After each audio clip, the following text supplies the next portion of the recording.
All right, guys. We were prepared. We're ahead of schedule today, so I prepared some bonus content for you guys. And so I'm going to share with you guys real quickly before I bring Chris up to close this thing out, the power of words. So we covered a lot of content today, right? I mean, AI, different types of marketing, all these different strategies and stuff. And some of it may feel like intimidating, like, man, I don't know if I can do that, or I don't know if that's right up my alley. But every single day we talk and we use words and we use language. And this is something that I feel like every single one of you guys can implement in your lives and in your business to improve both. And so here's a quick hack. Like, who in this room, raise your hand, has had a conversation with me, and in some part of that conversation, I told you, I believe in you, you can do it. Right? There's lots of people, right?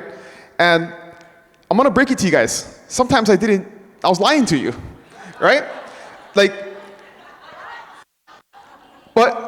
But I understand the power of those words, right? Like, we grew up in such a negative world, in a place where our parents don't believe in us and our teachers don't believe in us. And if somebody just tells you that they believe in you, like, the power of that is crazy. Like, you'll do crazy stuff when somebody tells you that. So I understand that. And when somebody says they believe in me, when my wife tells me she believes in me, when people that I respect says they believe in me, like, that's powerful. And I know what kind of impact that has. And so you guys all say things throughout the day that have very, very powerful and can either have negative effects or positive effects on your business. And so I want to give you guys some tools you can use. All right. So the first one is we work in a sales environment, right? A transactional environment. And a lot of times we use words that are transactional, that minimize our importance and minimize our value, right? So think about this. Like, how often do you say deal? This is a good deal. Right? We should get this condo, it's a good deal. That's a transactional word, right? If you say opportunity, it's a different kind of word and it hits different with a buyer or a seller. An opportunity is something that is not salesy, right? It doesn't sound like a transaction. Paperwork, right? I'm gonna meet you at the house and we're gonna do some paperwork. That sounds very transactional. If we talk about the agreement that we're gonna have, the professional agreement that we're gonna have, it's different, right? That is a transformational term. So think about this when we're using this in our daily language. Commission is probably the biggest and worst one. If you want to have massive amounts of rejection and objection, say my commission. My commission is 2.5%. My commission is 3%. There's nothing worse that you can say to a prospective client. But if you talk about our professional fee for the service that we're going to provide to get you the highest price and best terms in the sale of your home, that's very different than my commission that I'm going to go buy a Ferrari with. Right? So think about when you're saying these words. And I'm going to talk more about my in a second, but the words that you use are super, super powerful. Think about investment versus payment. When you talk about, hey, the payment is going to be $3,500 a month, or you're paying $750,000 for the house. That's a cost that psychologically people hear is scary to them, right? This is like a cost that's going to come out of pocket. Versus if you talk about it as an investment. An investment is something that we understand grows over time and is beneficial to our families. It's beneficial to our net worth over time. So replace the word payment with investment and remind people subconsciously of the wealth that they're building and the benefit it's going to have in the long run to your family. So very, very important. This is something that we talk about all the time, right? Your monthly payment is going to be, your monthly investment is going to be. Think about service over selling. So selling is something that we do to someone. Serving is something that we do for people. And facilitating is something that creates a partnership. So I always hear agents say, I sold that house down the street, versus I served the family down the street and facilitated the sale of their home so they could move to Kalihi. Right? It's a different way of talking to people, and it puts you in a different light. It puts you in a professional, it builds a professional reputation. So I would never use the word sell. We love to boast, right? We have so much ego in real estate. I sold these many homes, or I sold that house down the street, and all this kind of stuff. Like, that hits the people that you're speaking to differently, and you really got to be conscious of that when you have those conversations, versus being of service, being a facilitator of the largest financial transaction somebody's ever going to do. So always think about, how do I serve over sell? And then the language of partnership. This is something that if you're on our team, we talk about all the time, right? And there's so much ego in this business, and the words that we use, so hear me on your shoulder every time you use these words, right? Is is my. You rarely hear me ever say like my team or my agents. Like I don't own you guys, right? I don't like that. It's not my listing or my escrow. That's technically wrong. You can ask the brokers in the back. The brokerage owns those listings and those clients. You do not, right? They're not yours. So when you say my, it's one, technically and professionally wrong, but two, it personalizes that, right? So when my escrow cancels, it's a personal attack on me, or when my client is mean to me, it's a personal attack on me, versus if it's ours, right?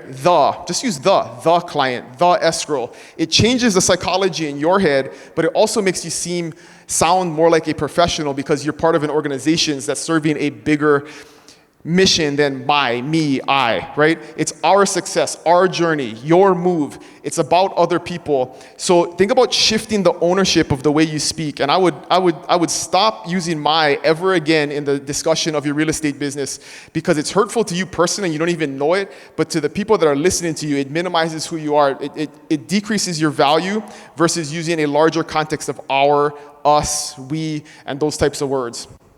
And so the internal dialogue is the final piece of this, and probably the most important. And I loved that Calais said this earlier, right? What you say to yourself matters the most.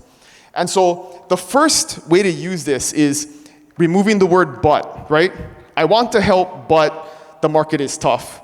Versus I want to help and the market is tough, and this is what I'm going to do for you and how I'm going to help you. Right? The but is another word you can just eliminate from your vocabulary and always think about and how am I going to fix this, right? We are solution-based professionals. That's what people pay us for, is to solve hard problems. And but is an excuse, and is a transition to how am I going to help serve and solve your problem. So remove the but from your conversations. And then Calais said this earlier, so I just want to reiterate this. The have to versus get to is absolutely huge, you guys.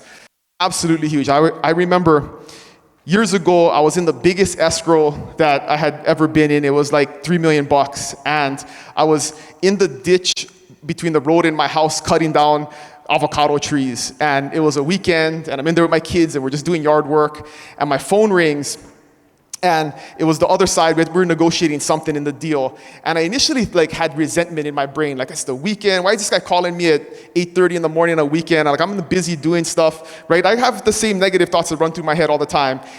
And then I have to stop myself and say, shut the hell up. You get to take this phone call on a weekend while you're working with your kids to close the biggest deal that you've ever done in your life, right? Like, it's a switch.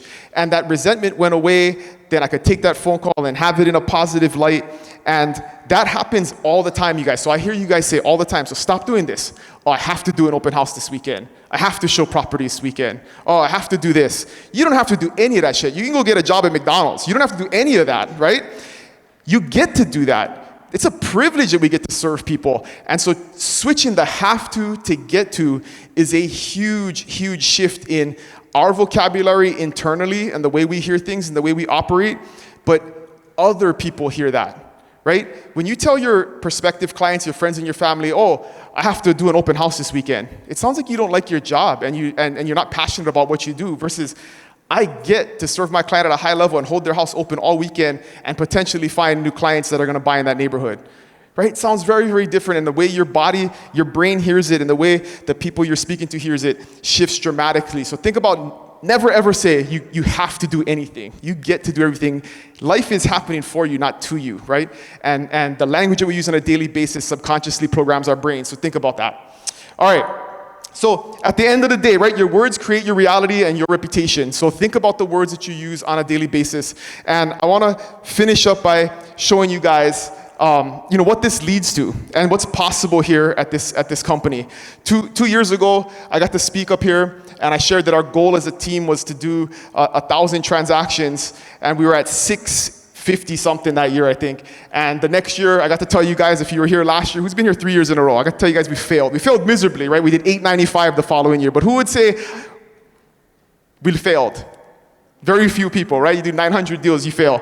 But we cracked 1,000 deals in 2025, and it's because we just believe in ourselves, right? I tell people that I believe in them.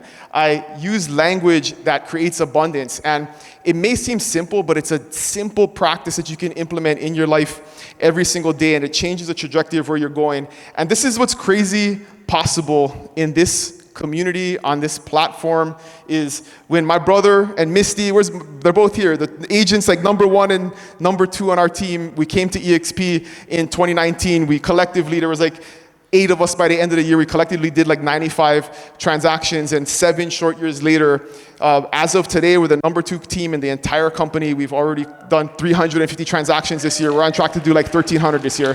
So it's crazy what's possible, guys. Like I think Hunter said, right? We grossly overestimate what we can do in a year, but grossly underestimate what we can do in 5. So don't worry about your 1-year goal, guys. Think big, think long term, be delusional. Know that everything that you want to achieve is absolutely possible in this community, on this platform, with all of the amazing people that were here today sharing with what they do. This is just some more stats right here about what's possible. The real trends rankings just came out, so I wanted to share. Congratulations, guys. We're number 44 in the entire country amongst all brokerages for volume, and number 35 amongst all brokerages in the entire country. So this is not just EXP, and we're number 2 in EXP. This is wild, you guys, in a tiny little state with like 1.3 million people, right? Tyler comes from a state where there's like 3 mega teams just in his market, and there's this ton of competition. And what we have here is we've done bigger things in this state than people do in much, much larger states and cities, but it's just because we believed in ourselves, right? That's it. Like, it's just a belief. If you're from a little island in the middle of the Pacific, you can do whatever you want. So whatever limiting belief you have, you grew up in a trailer park, you came from Vietnam. I mean, all of these stories, the reason that we get up here and we share these stories is because whatever limiting belief you have, you got to let go of it and move forward. Tell yourself the right words. You can accomplish anything that you absolutely want, right? Okay, guys, that's what I got today, and I'm gonna bring up